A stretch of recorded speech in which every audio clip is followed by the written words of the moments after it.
While Donald Trump took the stage for his final event of the campaign cycle in the swing state of Pennsylvania, this article released, citing Trump's campaign officials. Quote, "He's realizing that he could lose. The Harris people are confident. The Trump campaign is panicking." Over the last few days, people close to Donald Trump, people on his campaign have noticed a massive vibe shift, a shift in his mood. At the same time, Kamala Harris is calm and has a steady hand.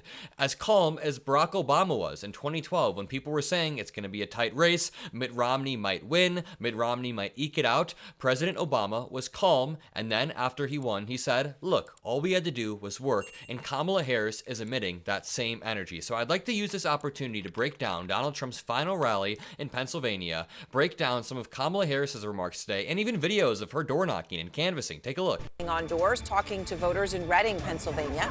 As we've seen today, Harris avoided mentioning her opponent's name at all today. Kamala Harris knocking on doors in Reading, Pennsylvania. A voter is obviously very happy to see our pro-democracy warrior, and they make a great point on CNN. Kamala Harris, Barack Obama, a lot of the surrogates have not been mentioning Donald Trump by name, and it's a clever strategy to not give him this earned media he so desperately deserves. With that being said, we have 24 hours to go with no time to waste. First, YouTube is glitchy. I keep getting comments like this. I've been watching you for a while now, but I didn't realize I wasn't subscribed. Subscribing now and voting blue. That is how we build this beautiful community. Let's jump in with a clip of Donald Trump in Pennsylvania immediately after he took the stage, saying, "Many people say God saved me." Just take a listen. Many people say that God saved me in order to save America.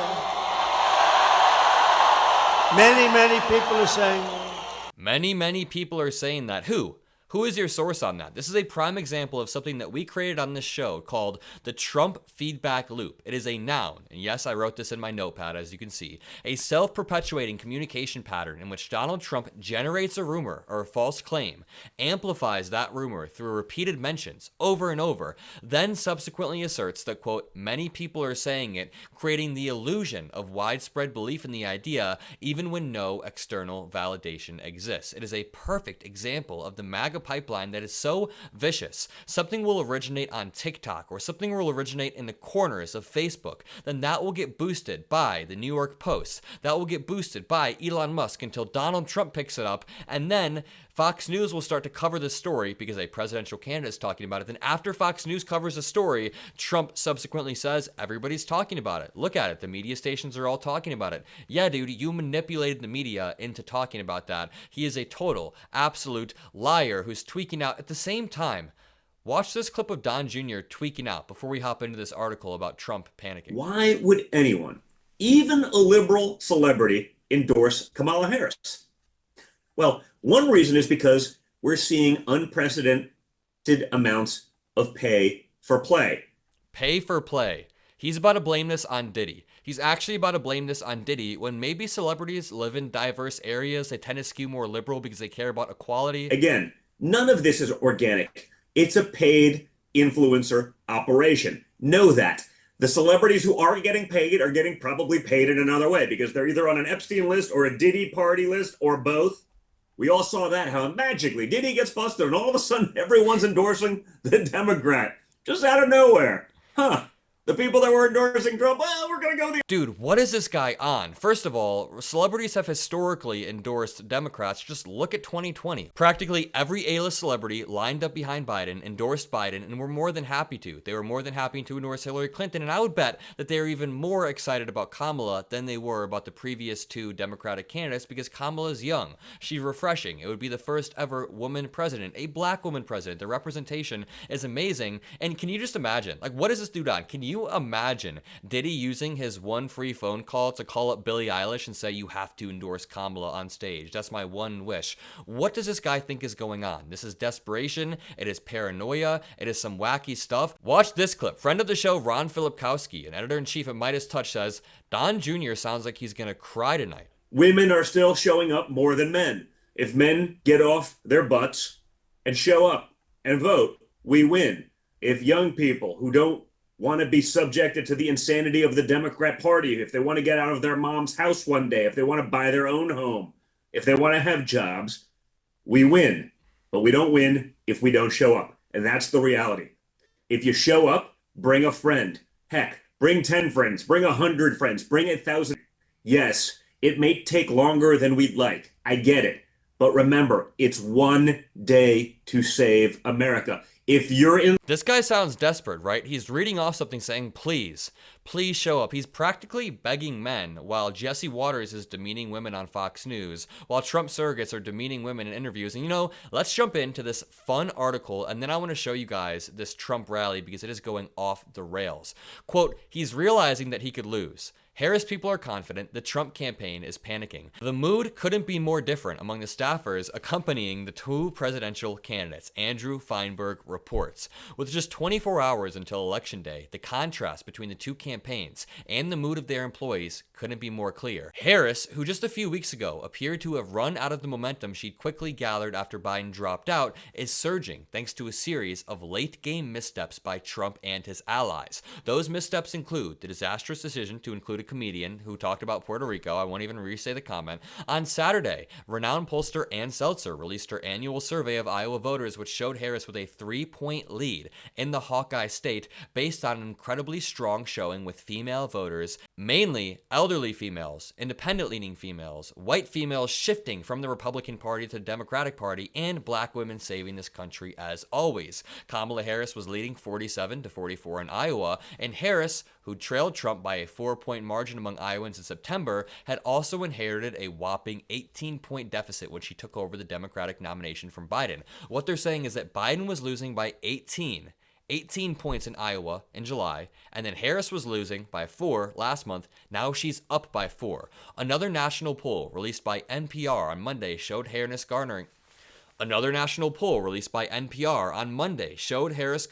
support from 51% of respondents compared to Trump's 47%, a lead greater than the survey's 3.5% margin of error. And the final NPC News polls of the election show Trump hemorrhaging support from black and Latino voters. The Harris campaign appears to have met the moment and is finishing strongly with what it describes as the largest coordinated get-out-the-vote event in history on Monday, tonight. The campaign is running simultaneous events across all 7 battleground states. You guys heard that right. Events in all 7 battleground states at the same time on the same night to capitalize on all of the momentum they've gotten and the lack thereof within the Trump campaign. The campaign is running simultaneous events across 7 swing states, including rallies featuring Harris and Minnesota Governor Tim Walz, plus programming tying the events in Arizona, Georgia, Michigan, Nevada, North Carolina, Pennsylvania, and Wisconsin together as a part of a national live stream program. I will be live covering it. There's a chance that by the time you're watching this video, I'm live below. If my profile picture is lit up red, I am live. The Harris campaign chair, Jen O'Malley Dillon, told reporters on a call on Monday afternoon that the coordinated event was intended to capture the grassroots enthusiasm that we're seeing and focus on mobilizing voters headed into Election Day. Privately, Democratic sources who spoke to The Independent are projecting confidence, with one swing state party chair noting what they described as, quote, a serious crossover vote among Republicans and explosive turnout in early voting among key constituencies, including Latinos. We don't know what state they're talking about, but we do know Georgia has already reached 4 million early voters in 2024, compared to a total end vote of 4.9 million in 2020. That means we are easily going to swipe Georgia's record in 2020. Trump's response to a Biden gaffe in which the president appeared to call the ex-president's supporters garbage, in return only seemed to have prolonged the news cycle stemming from Hinchcliffe's diatribe about garbage. You can say either, but what Donald Trump did was stage a photo op with a garbage truck, and that only kept the word garbage in the news cycle. While the Trump campaign hoped to make hay out of the Associated Press report revealing that the White House communications team tried to doctor the transcript, Trump stepped on his own campaign's messaging over the weekend with a series of bizarre, unhinged appearances. One Democratic operative suggested that the stars had aligned to bring out the ex-president's collapse at the exact time Harris had been surging. Meanwhile, Donald Trump and his running mate J.D. Vance are set to close out their electioneering with a rally in Grand Rapids, Michigan. Just one rally? Really? Just one rally? You're not going to do 7 like the Democrats are? That is weak. A sleepy Donald Trump can only do 1 rally a night. Not only is Michigan a key swing state and Grand Rapids a historically strong Republican area, but Trump is notoriously superstitious and is insisted on closing out both his post-2016 campaigns there for no reason but vibes. No reason but vibes in 2016 and in 2020. At Trump's appearances this weekend, the arenas he visited looked noticeably emptier, and the candidate himself looked lost at times, vacillating between bewilderment and menace, with the dark lights over his face as he's surprised. One Republican operative who has worked with the ex-president's campaign in the past said it's clear that Trump is decompensating in response to the late Harris surge. Quote, he's realizing that he could lose the election, go to prison, and maybe die there, they said. And this brings us on to a clip that just got released of Donald Trump talking about Beyonce. She'd go and get Beyonce. No. Beyonce would come in. Everyone's expecting a couple of songs. And there were no songs. There was no happiness. It's just like, give me my check. I want to get out of here.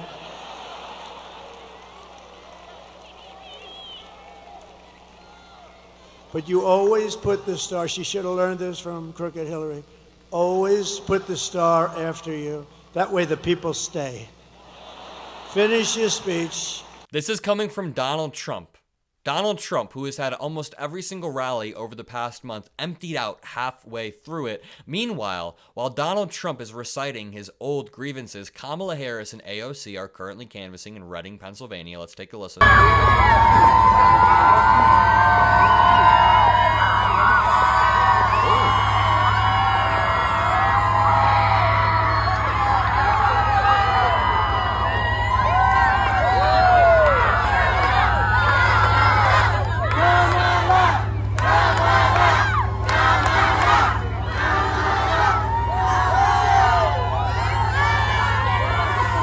I love seeing the momentum. I love seeing the momentum so much. Meanwhile, let the star, and even if she doesn't sing, they booed like hell, but the press didn't play that. They booed both of them the hell out of the stadium. But you know what? Trump also keeps repeating this weird thing about immigrants wrestling with college Penn State. Listen to this. Oh, those Penn State guys, I wanted them to wrestle the migrants. What? I told, you know, the UFC, Dana White. Oh, they killed me in this. I told Dana, you know, to set up your League of Champions, unbelievable, best fighters in the world, and a migrant league. At the end, I want the migrant to go against the champion, and I think the migrant might actually win. That's how nasty some of these guys are. This man is just trying to pit American citizens against migrants. He's not even saying illegal immigrants anymore, just migrants, people who come over in this country. He wants to pin college students against migrants. It is absolutely absurd.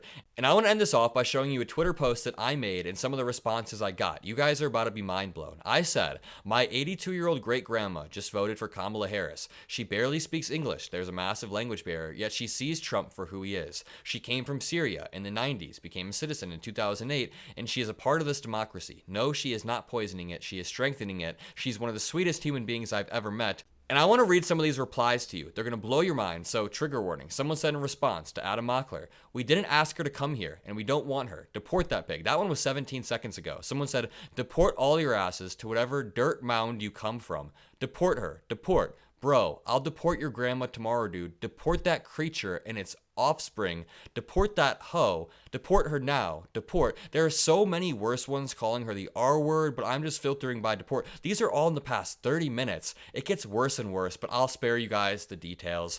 All I'm going to say after that is vote. Please vote so these people aren't emboldened. I'll go live soon. Subscribe and peace out.